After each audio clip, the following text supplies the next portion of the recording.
You know that your knowledge of a language is kind of like an iceberg in the sense that most of what you know is beneath the surface. I like analogies. I think analogies give us a quick sort of snapshot sense of a particular phenomenon. And I sometimes twist the analogy to suit what I'm trying to say.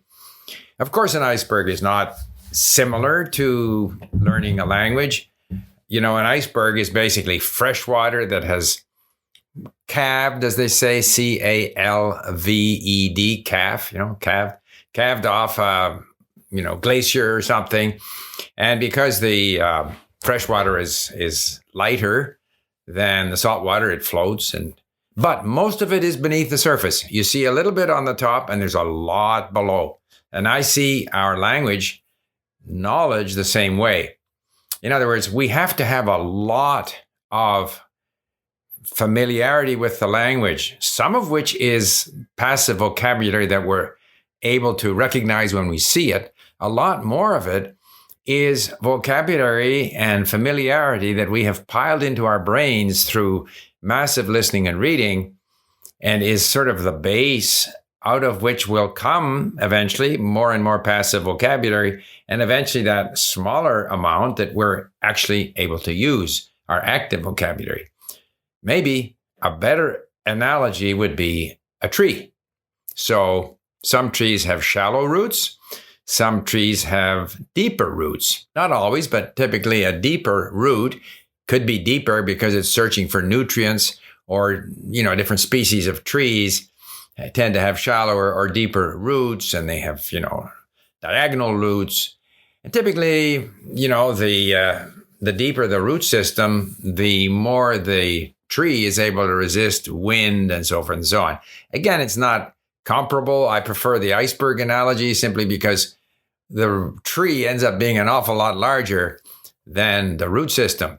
However, the idea is that too much of our language learning, sort of traditional instruction methods, are aimed at that little amount that we can see. So we try to get the student to produce the language and produce it correctly. Or we, even with ourselves, we're more concerned about what we're able to show off, the smaller part of the iceberg. And we don't give ourselves enough credit for the size of that iceberg that we have underneath it. Granted, my analogy doesn't work because the iceberg is the iceberg. Once it's there, it's not growing underneath the water. Whereas in language learning, you have this constant ability to increase the size of sort of the below the surface familiarity, grasp, understanding of the language, accumulation of bits of knowledge about the culture of the language, about the history, and all of these things that are growing underneath the surface, which may not immediately be reflected in your ability to use the language. But the stronger that below the surface knowledge, familiarity is, the stronger the upper portion, the tree, to mix, our analogy, is going to be. Because the portion that sticks up, the portion you can use, it's going to fluctuate. If you don't use the language for a while, you're going to be not as good at using the language. But if you have that solid base, it'll come back very quickly. I just want to use this sort of as a quick analogy, although it doesn't really hold true in all aspects. This idea that if we focus more on what we have below the surface in our language ability, if we accept the fact and give ourselves credit for what we're building or what we have already built below the surface, then we should be less concerned about what we're able to use.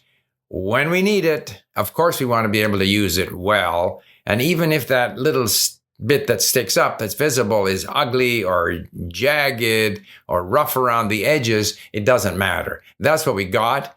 And if we continue using the bit that we can see, then if we have a solid base beneath us, we will gradually improve. And we can, just to totally mix analogies here, we can sculpture that part that's visible, make it better, make it smoother, make it more eloquent rather, make it, more efficient in using the language, but it all assumes that we have a solid base. So I just wanted to leave that thought with you. If you think of an iceberg, think of the idea that you need a solid and broad base, some of which might be in the form of passive vocabulary, some of which might just be in terms of having been exposed to so much of the language, patterns in the language, bits and pieces around the language and the culture. All of these things support the bit that we're able to use.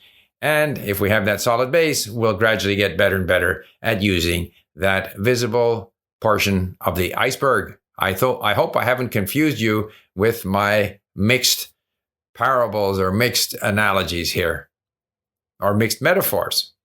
Bye for now.